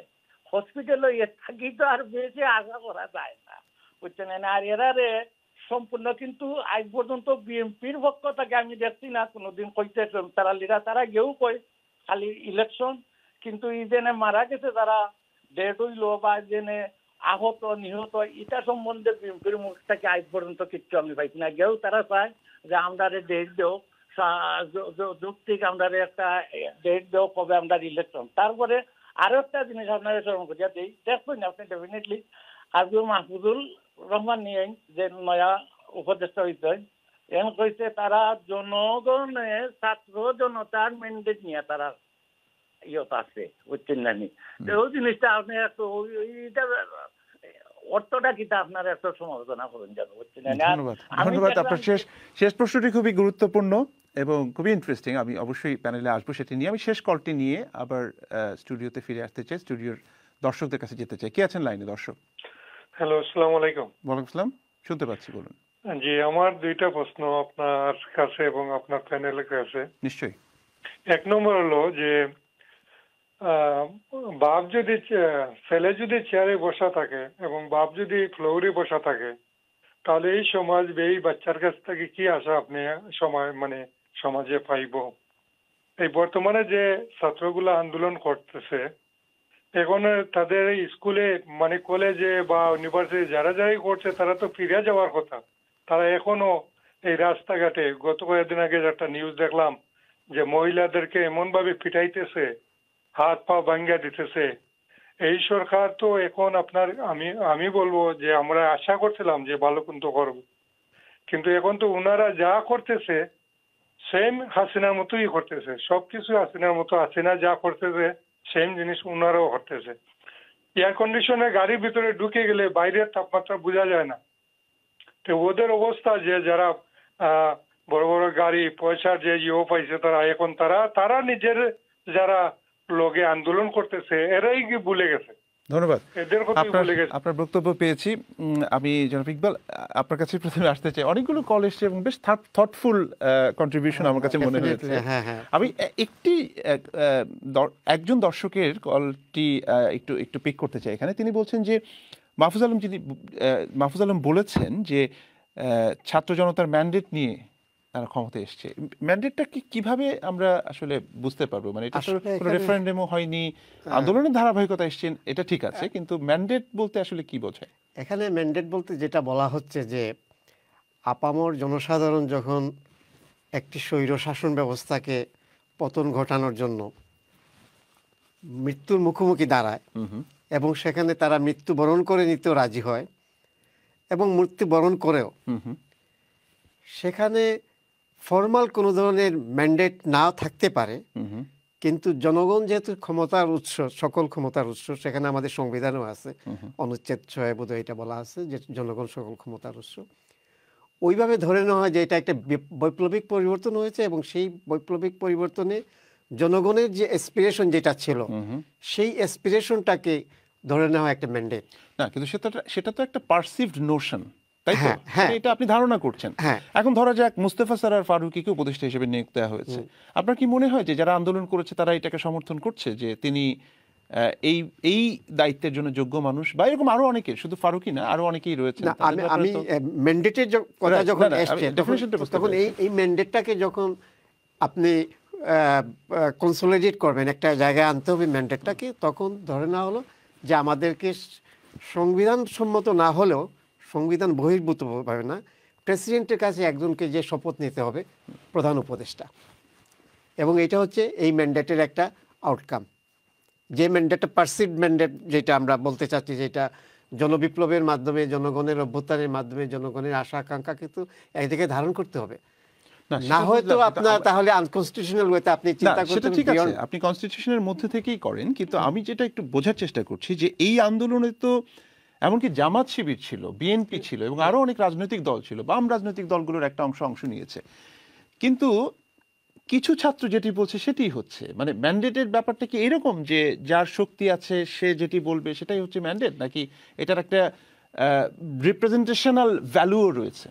এখানে রিপ্রেজেন্টেশনাল ভ্যালু আসলে ওইভাবে তো গ্রামাটিক্যাল ওয়েতে বলা যাবে না। সেখানে বলা হচ্ছে যেটা ধরে নেওয়া হচ্ছে, আপনি যখন আমাদের দর্শকরা যখন টেলিফোন করলেন, ওনাদের মধ্যে থেকে একটা কনসেনসাস কিন্তু সেখানে এসছে যে ছাত্ররা তাদের চরম মূল্য দিয়েছে এবং তাদের প্রাণটা সবচেয়ে বড় জিনিস হচ্ছে মানুষের প্রাণ, সেই প্রাণ বিসর্জন করে তারা এটা অ্যাচিভ করেছে। আমি সেটা বুঝতে পেরেছি, কিন্তু যারা ফোন করেছেন, আমি যদি সেই 15টা বা 20টা ফোনের উপর ভিত্তি করে যদি বলি যে যুক্তরাজ্য প্রবাসীদের মতামত হচ্ছে এটা, সেটা তো ভুল হবে, কারণ স্যাম্পলিং যদি আপনি করেন তাহলে তো সেটা কত অংশ মোট জনগোষ্ঠী, তাই না? তো সেখানে আমি বলছি যে যারা আন্দোলন করেছেন তারা একটা ব্যাপক জনগোষ্ঠী, স্বতঃস্ফূর্ত, যেটি হাসিবও বলেছেন, তিনি সে সময় দেশে ছিলেন। তো সেখান থেকে একজনকে আমি দায়িত্ব দিলেন, তিনি তার মতো করে কোনো ধরনের কোনো প্রসেস ফলো না করে, তার যাকে মনে হচ্ছে যে ঠিক আছে ইকবাল সাহেব যোগ্য, এনাম সাহেব যোগ্য, হাসিব সাহেব যোগ্য, আমি আমার 3-4 জন মিলে ক্যাবিনেট করে আমি বললাম যে একটা বিরাট সংস্কার করে ফেলবো। আমার কথা হচ্ছে যে সবচেয়ে গুরুত্বপূর্ণ স্টেক হোল্ডার তো রাজনৈতিক দলগুলো, তারা কোথায়? হ্যাঁ, ডেফিনেটলি এখানে তো আসলে আপনি যেটা বলছেন, হ্যাঁ, এখানে কনস্টিটিউশনাল পার্সপেক্টিভ থেকে, লিগাল পার্সপেক্টিভ থেকে, লিগাল ফ্রেমওয়ার্ক থেকে এটাকে ইট is not as per. But এখানে যেটা বলতে হবে যেটা হচ্ছে যে এগেইন আবার একই কথাই আসতে হচ্ছে যে জনগণের আশা আকাঙ্ক্ষাকে এখন ধরে নেওয়া হয়, ধরে নিতে হবে প্রফেসর ইউনূসের কাছে হস্তান্তর করা হয়েছে। হি ইজ দ্য কাস্টোডিয়ান এবং উনি হচ্ছেন যে যা করতেছেন বেসড অন পিপলস ট্রাস্ট, এবং সেখান থেকে উনি যাদেরকে মনে করতেছেন যে যোগ্য ওনার সাথে কাজ করতে পারবেন এবং উনি যাদেরকে মানে অ্যাসাইন করতেছেন তাদেরকে উনি অ্যাসাইন করবেন। এটা হচ্ছে চিফ অ্যাডভাইজার বলতে তো আসলে প্রধান উপদেষ্টা বলতে তো কনস্টিটিউশনে কিছু নেই, কিন্তু প্রিজুমেবলি ওনাকে ধরে নেওয়া হয় হেড অফ দ্য স্টেট, এবং হেড অফ দ্য স্টেট হিসেবে উনি আপনার যেটা করতে পারেন, যেটা উনি মিনিস্টেরিয়াল ডিস্ট্রিবিউশন করবেন, দিস এন্ড দ্যাট করবেন, এবং সেখানে একটা অধ্যাদেশও জারি করা হয়েছে এবং সেই অধ্যাদেশটা নেক্সট পার্লামেন্টে এসে রেটিফাই করবে। তখন ওই নেক্সট পার্লামেন্ট যখন রেটিফাই করবে তখন ওইটার আসলে লিগাল রেটিফিকেশন হওয়ার পর এই যে তাবৎ যে কাজগুলো হচ্ছে সেগুলো সব লিগাল ভ্যালিডিটি আসবে। Until and unless next election, obviously until and unless there is a election and there is a proper government, এই যে রেটিফিকেশন না হওয়া পর্যন্ত এটা একটা লিম্বো সিচুয়েশনে আছে। এটা কিন্তু আসলে প্রপার ইয়ে না। আমি সৈয়দ এনামুল ইসলাম আপনার কাছে আসতে চাই একই প্রসঙ্গে, বাট প্রশ্নটা একটু অন্যভাবে করতে চাই যে এটা তো কোনো বিপ্লবী সরকার না, এটা তো একটা কনস্টিটিউশনের আন্ডারে শপথ নেওয়া হয়েছে। অফকোর্স কাজে একটা বিপ্লবী সরকার হলে তারা তাদের ক্যাবিনেট কিভাবে ফর্ম করবে, এক ধরনের নিজেদের পছন্দের প্রতিফলন সেখানে থাকতে পারে, এখানেও থাকতে পারে। এটা এমন নয় যে ইউনূস সাহেব সবকিছু রেফারেন্ডাম দিয়ে সিদ্ধান্ত নিতে হবে। অবশ্যই তিনি কি সরকার পরিচালনা করছেন, তিনি যাদের সঙ্গে কমফোর্টেবল, যাদেরকে ভালো মনে করবেন তাদেরকে নিয়েই করবেন। কিন্তু এটার যে এই যে আন্দোলনটা হলো সেটার যে একটা ওয়াইড রেঞ্জিং যে একটা ইম্প্যাক্ট বা প্রত্যেকটা মানুষের যে এক ধরনের অংশগ্রহণ, কানেকশন, সেই কানেকশনটিকে কোথায় যেন মনে হচ্ছে যে দুর্বল হয়ে যাচ্ছে যতই সময় যাচ্ছে। এটি শুধু আমার না, অনেকের কথা থেকে কিন্তু বোঝা যাচ্ছে। আপনার কাছে কি এরকম মনে হয়েছে? অবশ্যই আমার মনে হয় যে এই আমরা যদি একটু পিছন ফেলে দেখি, এই ইভেন এই আন্দোলনটা যদি আমরা দেখি, আন্দোলনটা কিন্তু এই সরকার পতনের আন্দোলন ছিল না। এখন যে বলছে যে ছাত্ররা আন্দোলন করে সরকার পরিবর্তন করেছে এবং তাদের ম্যান্ডেটে সরকার বসেছে। আমরা জানি যে এই আন্দোলনের 5 তারিখের 2-3 দিন আগ পর্যন্ত এটা ছিল শুধুমাত্র এই চাকরি সংক্রান্ত কোটা আন্দোলন। এটাকে দেন টার্ন ইনটু এই সরকার পতনের আন্দোলনে গেল। এখন এই ছাত্রদের একটা চলমান আন্দোলন ছিল, কিন্তু ছাত্রদের সম্ভবত হয়েছিল not to change the government বা এই যে এই গণ অভ্যুত্থান ঘটানোর জন্য আসেনি। এখন এই 5 তারিখে পরিবর্তন হয়েছে এবং এটাকে এই জাস্ট সবাই আসলে ভুলিয়ে দেওয়া হচ্ছে যে এটা আসলে এই সরকার পতনের আন্দোলন ছিল না। কিন্তু আমরা জানি যে সরকার পতনের একটা আন্দোলন রাজনৈতিক দলগুলো এবং অন্যান্য স্টেক হোল্ডার যারা রাজনীতিতে আছে, সরকার যাদের ফোকাস, তাদের কাছে এই আন্দোলনটা চলমান ছিল। এই সময়টাতে আপনি যেটা বলেছেন ঠিকই বলেছেন, রাজনৈতিক দলগুলো এটার মধ্যে ছিল এবং তাদের এই অংশগ্রহণের কারণেই এই যে সরকার পতনের মতো ঘটনাটা ঘটেছে। অনেক ফ্যাক্টর এখানের মধ্যে আছে, কিন্তু এক্সপেকটেশনটা কি ছিল যে আমরা পারসিভড হচ্ছে যে গণতন্ত্র চর্চা হচ্ছে না, সুশাসন নেই এবং গণতান্ত্রিক উপায়ে সরকার পরিবর্তনের যে ব্যবস্থা সে নাই, সুতরাং এটার যুক্তিগত হচ্ছে সেই জায়গায়।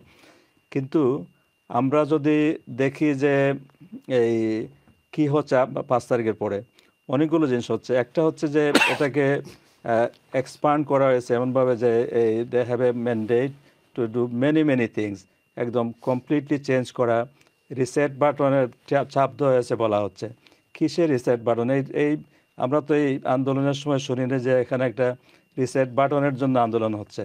আমরা এই সরকার পতন হবে, আমাদের এক্সপেকটেশন ছিল, জাতির এক্সপেকটেশন ছিল যে এই যত দ্রুত সম্ভব গণতন্ত্র থাকবে এটা নন নেগোশিয়েবল। গণতন্ত্রের জন্য মুক্তিযুদ্ধ হয়েছে, গণতন্ত্র হচ্ছে এই মেইন একটা কম্পোনেন্ট। স্বাধীন হয়েছে আমরা গণতন্ত্রের জন্য, গণতান্ত্রিক রাষ্ট্র, গণতন্ত্রে যাবে। এখন এই তত্ত্বাবধায়ক সরকার নাম দেওয়া হয়েছে, এক্সপেকটেশন ছিল যে এটা দ্রুত নির্বাচনের জন্য যত কিছু করা দরকার, একটা ফ্রি ফেয়ার ইলেকশনের জন্য যা দরকার সেটিই করবে। আমরা আরেকটা জিনিস আমরা দেখছি যে এই এজেন্ডাকে এত বড় করা হয়েছে, এখন পুরোপুরি স্বাধীনতা, আমাদের পুরো যে নেরেটিভ, মুক্তিযুদ্ধের নেরেটিভ, আমাদের যা অর্জন সব কিছুকে ছেড়ে ফেলা দেওয়ার কথা বলা হচ্ছে। এটা হচ্ছে অনেকটা, আপনি যে বিপ্লবী কথা বলেছেন, এটা কি বিপ্লব? এটা যদি বিপ্লব হয়, আমরা তো বিপ্লবের কোনো উপাদান এখানে দেখে না। এক্সিস্টিং সংবিধানের আন্ডারে শপথ নেওয়া হয়েছে এবং এখন যা হচ্ছে এগুলো মানুষকে শুধুই কনফিউজ করছে। আপনার সংবিধানে যে সমস্ত বিষয় আছে, আমি একটা উদাহরণ দিই, হ্যাঁ জাস্ট একটু বলি যে বঙ্গবন্ধুর ছবি টানানো সংবিধানে বাধ্যবাধকতা আছে। সেটাকে নিয়ে যারা সরকারে আছেন এখন, তারা তো ছবি নামাচ্ছেন, কথাবার্তা বলছেন, এটা তো স্পষ্টতই স্ববিরোধিতা। আপনি সংবিধানের অধীনে শপথ নিচ্ছেন, আবার সংবিধানে বর্ণিত বিষয়গুলোকে চর্চা করছেন না। কাজেই আমি যদি আবার একটা সুযোগ পাই তাহলে আমাদের শেষ করতে হবে। আমি একটু হাসিবের কাছে কনক্লুডিং রিমার্কে যাওয়ার পরে আমাকে অনুষ্ঠান শেষ করতে হবে। অনুষ্ঠান একেবারে শেষ পর্যায়ে। হাসিব, আপনার কাছে আমার শেষ যে প্রশ্ন সেটি হচ্ছে যে তরুণ সমাজের যে অ্যাসপিরেশন বা তরুণ সমাজ কি চায়, এটি বিগত আওয়ামী রেজিম বুঝতে পারেনি। তাদের এই আকাঙ্ক্ষার প্রতি তারা সম্মান দেখাতে পারেনি বলে আজকে তাদেরকে এই পরিণতি বরণ করতে হয়েছে বলে অনেকেই এই কনক্লুশনটা ড্র করেন। এখন আমার প্রশ্ন যেটা, সেটা হচ্ছে যে আপনি বাংলাদেশে সাংবাদিকতা করেন মানে হচ্ছে ডেস্কে বসে করছেন, আপনি রিপোর্টিং করছেন, অর্থাৎ সাধারণ মানুষের সঙ্গে আপনার একটা যোগাযোগ রয়েছে, নাম্বার ওয়ান। নাম্বার টু হচ্ছে যে আপনি বাংলাদেশের বৃহত্তম বিতর্ক সংগঠন যেটি তরুণদেরকে নিয়ে কাজ করে, বাংলাদেশ ডিবেট ফেডারেশনের সঙ্গে দীর্ঘদিন ধরে কাজ করছেন, আপনি তরুণদের সঙ্গে কাজ করেছেন। আমার একটু জানার ইচ্ছে এবং আমার দর্শকদেরও একটু জানার ইচ্ছে যে তরুণ সমাজকে যেভাবে পোট্রে করা হয়, মানে একটা দল ক্ষমতায় গিয়ে তারা বলার চেষ্টা করে যে আমরাই হচ্ছে তারুণ্যের প্রতিনিধিত্ব করছি এবং তরুণদের যে অ্যাসপিরেশন সেটাকে ধারণ করছে, কিন্তু সেটাকে তারা ধারণ করছেন না। তরুণদের অ্যাসপিরেশনটা আসলে কি, মোটা দাগে তারা আসলে কি চায়? আমরা যে ইতিহাস নিয়ে বিতর্ক করছি, আমরা যে এক ধরনের ডিভাইসিভ একটা সোসাইটি তৈরি করছি, সেটির বিপরীতে তরুণদের আকাঙ্ক্ষার জায়গাটা কি, যদি আপনি এক কথায় বলেন আপনার শেষ বক্তব্যে। বাংলাদেশের তরুণরা তো আসলে 3 ভাগে বিভক্ত। এক ভাগে আমার মতো যারা বাংলা মিডিয়াম থেকে পড়ালেখা করে আসছে, এক ভাগে ইংরেজি মিডিয়ামে যারা, অনেকে বলে উচ্চবিত্ত, এখন অনেকের ছেলে মেয়েরা ইংরেজি মিডিয়ামে পড়ে, আরেকটা হচ্ছে যারা মাদ্রাসায়। তো বাংলাদেশের তরুণ সমাজকে শুরুতেই আমার কাছে মনে হয়েছে, আমি অন্তত জন্মের পরে এটাই দেখেছি, বাংলাদেশের তরুণ সমাজ আমি হচ্ছে বাংলা মিডিয়ামে যারা পড়ে সেই অংশের অংশ, আরেকটা অংশ ইংলিশ মিডিয়াম, আরেকটা অংশ এরকম মাদ্রাসা মিডিয়াম। তো তরুণ সমাজকে শুরুতে যেহেতু আমরা একটু ডিভাইড করে দিয়েছি, এবং 3টি ডিভিশনে 3 ধরনের চারিত্রিক গুণাবলী রয়েছে, হ্যাঁ, ফলে এটি আসলে তরুণ সমাজকে নিয়ে বাংলাদেশ কোন সরকার আসলে কতটুকু চিন্তা করেছে সেটা আমার নিজের খুব জানার ইচ্ছে। সত্যি কি সত্যি পৃথিবীর কোথাও এই ধরনের কোনো ব্যবস্থা আছে কিনা, যে বাংলাদেশ তরুণ সমাজকে একটা এডুকেশনাল কারিকুলাম যেখানে সে সবকিছু জানতে পারে, বুঝতে পারবে, একটা সার্টেন পর্যায়ে সে চুজ করবে যে ঠিক আছে আমি এই অংশ ভাবে পড়বো, জানবো, শিখবো ইত্যাদি। আচ্ছা, আর তরুণ সমাজের কথা আসলে আমরা কখনো শুনতে চাইনি, এটা বাস্তবতা। হ্যাঁ, বিতর্ক করেছি, বিভিন্ন জায়গায় গিয়েছি, ইভেন সেই সব প্রতিষ্ঠানের সাথে আমরা বিতর্ক করেছি যেসব প্রতিষ্ঠানে বাংলাদেশের সরকারের পলিসি মেকিং লেভেলে ইনফ্লুয়েন্স করার সুযোগ থাকে, আমরা বিতর্ক করেছি, তারা আমাদেরকে বিতর্ক করতে সহযোগিতা করছে সার্বিকভাবে। সেখান থেকে যে মতামত গুলো এসছে সেই মতামত গুলো তাদেরকে দিয়েছি, তারা পলিসি মেকারদের কাছে কতটুকু দিয়েছে আমি জানি না, আজ পর্যন্ত সেই ধরনের কোনো গুণগত পরিবর্তন আমরা দেখতে পারিনি। তরুণ সমাজের হাতে মোবাইল ফোন চলে গেছে, কিন্তু মোবাইল ফোনের সঠিক ব্যবহারটি তরুণ সমাজ জানে না। এই মোবাইল ফোনটি সঠিকভাবে আমদানি করা দেশীয় পণ্য না চোরাই মোবাইল, সেটা তরুণ সমাজ জানে না। তরুণ সমাজকে বলা হয় না তোমার কাছ থেকে, আমি এটা আশা করি। এবং তরুণ সমাজও এখন অনেকদিন পরে গিয়ে একটা তরুণ সমাজ সত্যিকার অর্থে মাঠে রিপোর্টিং থেকে আমি জানতে পেরেছি, দেখে শিখতে পেরেছি। এই যে যারা ছাত্র আন্দোলন করেছে, তারা রবীন্দ্রনাথ পড়ে, তারা নজরুল পড়ে, তারা শেক্সপিয়ার পড়ে, তারা ইতিহাস জানে, তারা বঙ্গবন্ধুকে চিনে, তারা জিয়াউর রহমানকে চিনে, তারা বাংলাদেশের স্বাধীনতাকে চিনে। হ্যাঁ, এবং একজন ভদ্রলোক ফোন দিয়ে 47-এর ঘটনা বলার চেষ্টা করছিল, সে সময়কার অখণ্ড বাংলাদেশের যে চিন্তা ইত্যাদি ইত্যাদি এগুলো বলার চেষ্টা করলো, তারা সেই ইতিহাসগুলো জানে। এই তরুণ সমাজকে আমরা কখনো মূল ধারায় ইনক্লুড করিনি, এটি হচ্ছে বাস্তবতা। এবং সেই বাস্তবতার কারণে তাদের যে বহুমত থাকতে পারে এবং সেই বহুমতে যে একটি সার্টেন পয়েন্টে আসতে পারে, সেটি কিন্তু আমরা কখনো এক্সক্লুসিভলি চিন্তা করিনি। ফলে এই তরুণ সমাজকে এখন এটা সবার দোষ, আমার দোষ, আপনার দোষ, আমাদের যারা প্যারেন্টস রয়েছে তাদের দোষ, যারা নীতি নির্ধারক রয়েছে তাদের দোষ, আর রাজনীতিবিদ তারা দোষ। এটাকে সবচেয়ে বেশি বিক্রি করতে, সেল করতে পছন্দ করে। নিশ্চয়ই আসিফ, অনেক ধন্যবাদ। আমরা অনুষ্ঠানের একেবারে শেষ পর্যায়ে, আমাদের দুজন অতিথি স্টুডিওতে রয়েছেন, সৈয়দ এনামুল ইসলাম, সৈয়দ ইকবাল এবং মোর্শেদ হাসিফ হাসান। আপনি যুক্তরাষ্ট্র থেকে আমাদের সঙ্গে যুক্ত হয়েছেন এবং ডিফারেন্ট পার্সপেক্টিভ নিয়ে আপনার সঙ্গেও কথা বলেছি। দর্শক, আমরা আমাদের যে দোষ যেটি দিয়ে শেষ করেছেন হাসিফ, আমাদের দোষ বা ব্যর্থতা বা আমাদের ভুল একটি প্রজন্মের, সেটি থেকে শিক্ষা নিয়ে আমার মনে হয় যে এখনো সামনের দিকে এগিয়ে যাওয়ার সুযোগ রয়েছে। এবং আমি তো সবসময় ওই কথাটা বিশ্বাস করি যে it is not too late to seek a newer world, যেটি টেনিসনের কবিতায় আমি পেয়েছি, যে সত্যিকার অর্থে ভুল করে করেই মানুষ জীবনের পথ হাঁটে, কিন্তু তারপরেও নিজেকে শুধরে নেওয়ার, সামনের দিকে এগিয়ে যাওয়ার যে প্রত্যয়, যে আকাঙ্ক্ষা, সেটি আসলে আমাদের সভ্যতার উৎকর্ষের পেছনে সবচেয়ে বড় শক্তি। দর্শক, যারা অনুষ্ঠান দেখেছেন, এতক্ষণ অংশ নিয়েছেন, সবাইকে ধন্যবাদ জানিয়ে আজকের মতো এখানে বিদায় নিচ্ছি। যে যেখানে আছেন ভালো থাকুন, সুস্থ থাকুন, নিরাপদে থাকুন। Thank you. এই শুভ, আমি প্রায় 10